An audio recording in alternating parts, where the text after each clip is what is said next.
के जो भ्रष्ट नेता हैं और भ्रष्ट इंजीनियर हैं उनकी रैलियां होनी चाहिए कि नहीं होनी चाहिए, ऐसा हम इसलिए कह रहे हैं क्योंकि हमारे पीछे जो है आपको दिखाई देता होगा टपीरे की तरह ये बस स्टैंड है और बस स्टैंड इसी तरह से आता है।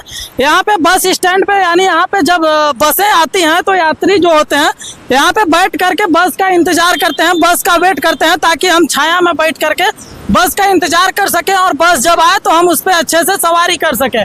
लेकिन आप देख सकते हैं कि हमारे देश में गद्दारों का किस तरह से जलवा बिखेर रहे हैं, किस तरह से हमारे देश में भ्रष्टाचार फैलाया जा रहा है। भ्रष्टाचार का साक्षात सबूत आपको दिखाई देता होगा। ये आपको जो यहाँ से यहाँ तक की दिखाई दे रहा है ये बस स्टैंड है और बस स्टैंड यहाँ पे बैठने के लिए बनाया गया है। आप देख सकते हैं कि यहाँ पे ना कुछ लिखा गया है न कुछ पढ़ा गया है, इसका छाया जो होता है इसको तोड़ करके उड़ा दिया गया है। और इधर देख सकते हैं कि पूरा ब्लैक कलर हो गया है। ब्लैक कलर होने का मतलब ये पूरी तरह से खंडहर में बदल गया है। तो रे ससुरा हमारे देश के इंजीनियर, क्या इसी तरह से हमारे देश में विकास होगा? अभी देश में चुनाव चल रहा है, इधर आपको सड़कें दिखाई देती होंगी, सड़क से किस तरह से लोग गाड़ियां आ रही हैं जा रही हैं, लेकिन रोड के जस्ट बगल में इस तरह से हमारे देश में भ्रष्टाचार हुआ है लेकिन किसी को दिखाई नहीं देता। क्यों? क्योंकि भ्रष्टाचार को कोई देख करके उसको आवाज नहीं उठाता है। हमारे देश में इसी तरह से भ्रष्टाचार होता है। आप देख सकते हैं कि किस तरह से इसमें भ्रष्टाचार किया गया है और ये भ्रष्टाचार करने वाले कोई और नहीं है। इसमें प्राइवेट कंपनियां नहीं, इसमें प्राइवेट लोग लेबर और मजदूर काम नहीं किए, इसमें सरकारी लोग गवर्नमेंट के लोग काम किए हैं और गवर्नमेंट की तरफ से भ्रष्टाचार किया गया है। आप देख सकते हैं कि किस तरह से भ्रष्टाचार है। इस तरह से यहाँ पे देख सकते हैं कि ये बैठने का है लेकिन इस पे कौन बैठेगा? अभी गर्मी का समय चल रहा है और इस पे कौन बैठेगा? मई जून का महीना आ गया है, कल 1 जून हो जाएगा। ये धूप में कौन बैठेगा यहाँ पे? और इधर भी देख सकते हैं कि कौन बैठेगा। क्यों नहीं बैठेगा? क्योंकि ऊपर आप देख सकते हैं कि खुला आसमान है, खुले आसमान के नीचे छाया भी नहीं है, छाया में कौन बैठेगा?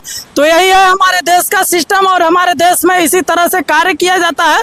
सरकारी योजनाओं को किस तरह से धज्जियां उड़ाया जाता है, सरकार की योजनाओं को सरकार के लोगों द्वारा ही किस तरह से भ्रष्टाचार में तब्दील किया जाता है और किस तरह से खुलेआम भ्रष्टाचार होता है, लेकिन इसको सरकार भी देख करके नजरअंदाज करती है।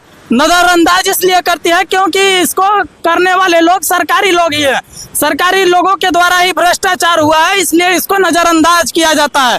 तो हम बोल देते हैं कि जो हमारे देश के इंजीनियर हैं और देश के जो भ्रष्टाचारी नेता हैं, आप लोग बुलडोजर की बात करते हैं कि यूपी में बाबा का बुलडोजर चलता है, क्या इस तरह से भ्रष्टाचार करने वालों के ऊपर बुलडोजर नहीं चलना चाहिए? ये सवाल आपके ऊपर है। क्या इस तरह के गद्दार जो भ्रष्टाचार नेता हैं और भ्रष्टाचार इंजीनियर हैं जो सरकारी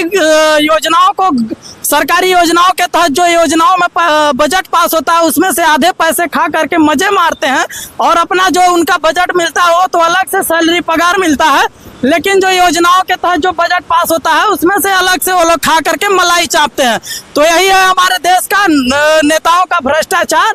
और भ्रष्टाचार किस तरह से होता है आप देख सकते हैं कि इधर से आपको दिखा दे कि इधर से गाड़ियों का आना जाना, लगातार गाड़ियां आ रही हैं जा रही हैं, मतलब बिजी सड़क है और सड़क के जस्ट बगल में लोगों के लिए सुविधा बनाई गई है कि यहाँ पे जो लोग यात्री होंगे आकर के यहाँ पे गर्मी के दिनों में इंतजार करेंगे, बस आएगी तो बस पे चढ़ करके यात्रा करेंगे, लेकिन यहाँ पे कौन बैठेगा? क्योंकि यहाँ पे तो ऑलरेडी दिक्कतें हैं। तो भाई लोग हैं, इनसे थोड़ा जानेंगे। क्या भाई, क्या नाम पड़ेगा? क्या नाम पड़ेगा? तो मेरा नाम महेंद्र सिंह है सर। मैं यूपी से बिलोंग करता हूँ, डिस्ट्रिक्ट संभल से। हम लोग यहाँ पर कृषि की एक संस्था से Shiv Shakti agritech limited company में काम करता हूँ। तो हम लोग देखते हैं कि कहीं पे बैठने का साधन नहीं होता है, देखते हैं कि छावाओं में होता है, कोई यात्री शेड वगैरह होता है उसमें बैठ जाते हैं। तो देखिए यात्री शेड यहाँ पे खाली पड़े, जैसे कि कोई आता है जाता है तो बैठने के लिए छाया बनाती है सरकार की, मतलब कोई भी वेट करेगा बसों का तो छाया में बैठ करके इंतजार करेगा। लेकिन यहाँ का जो सिस्टम है आप देक सकते हैं कि इधर आइए, आप थोड़ा इधर आइए, यहाँ से बातें करते हैं कि आपको क्या लग रहा है कि मतलब इसमें क्या मतलब है, सही है या गलत है? ये तो बिल्कुल सरकार के प्रति बिल्कुल गलत है सर। इसमें तो ऐसा होना नहीं चाहिए क्योंकि यहाँ पर यात्री लोग आते हैं, उनको बैठने की उचित व्यवस्था नहीं है। यात्री क्या है कि छांव देखता है, बस का इंतजार करता है तो वहाँ पे छांव में बैठ के करता है। यहाँ पर तो ऐसा कुछ नहीं है। क्या लग रहा है इसमें घोटाला हुआ है कि नहीं हुआ? सबसे ज्यादा घोटाला हुआ है सर, सबसे ज्यादा घोटाला होता है हमारे देश में ना, इसी तरह से होता है ना। तो देख सकते हैं कि ये भी है, इनका भी मतलब हम लोगों को देख करके रुके, इनको भी लगा कि यहाँ पे घोटाला हुआ है। घोटाला कौन किया है पता है? पता है कौन घोटाला किया है? घोटाला किए हैं सरकारी लोग। सरकारी लोग यानी सरकारी इंजीनियर और सरकारी नेता जो भ्रष्टाचारी हैं, उनको आदत पड़ गई है कि भ्रष्टाचार किस तरह से हम जो योजनाएं हैं उनको किस तरह से भ्रष्टाचार में तब्दील करें और उसके में से जो योजनाओं के तहत बजट पास होता है किस तरह से खाएं। तो आप देख सकते हैं यही है हमारे देश का सिस्टम, और हमारे देश के सिस्टम का गुणगाथा गाया जाता है कि सरकारें आती हैं, सरकारें जाती हैं, कोई कुछ करता है, कोई कुछ करता है, लेकिन अभी किसको हम इसका दोषी ठहराएं? अभी वर्तमान में योगी बाबा की सरकार है और योगी बाबा का बुलडोजर जो है जबरदस्त तरीके से चलता है, लेकिन इस पे कौन चलाएगा बुलडोजर? जो कार्य करता है कौन उनके ऊपर बुलडोजर चलाएगा? तब तक के लिए विदा लेते हैं। आपको मेरा एक छोटा सा प्रयास कैसा लगा कमेंट करके जरूर बताइएगा। तब तक के लिए विदा लेते हैं। जय हिंद।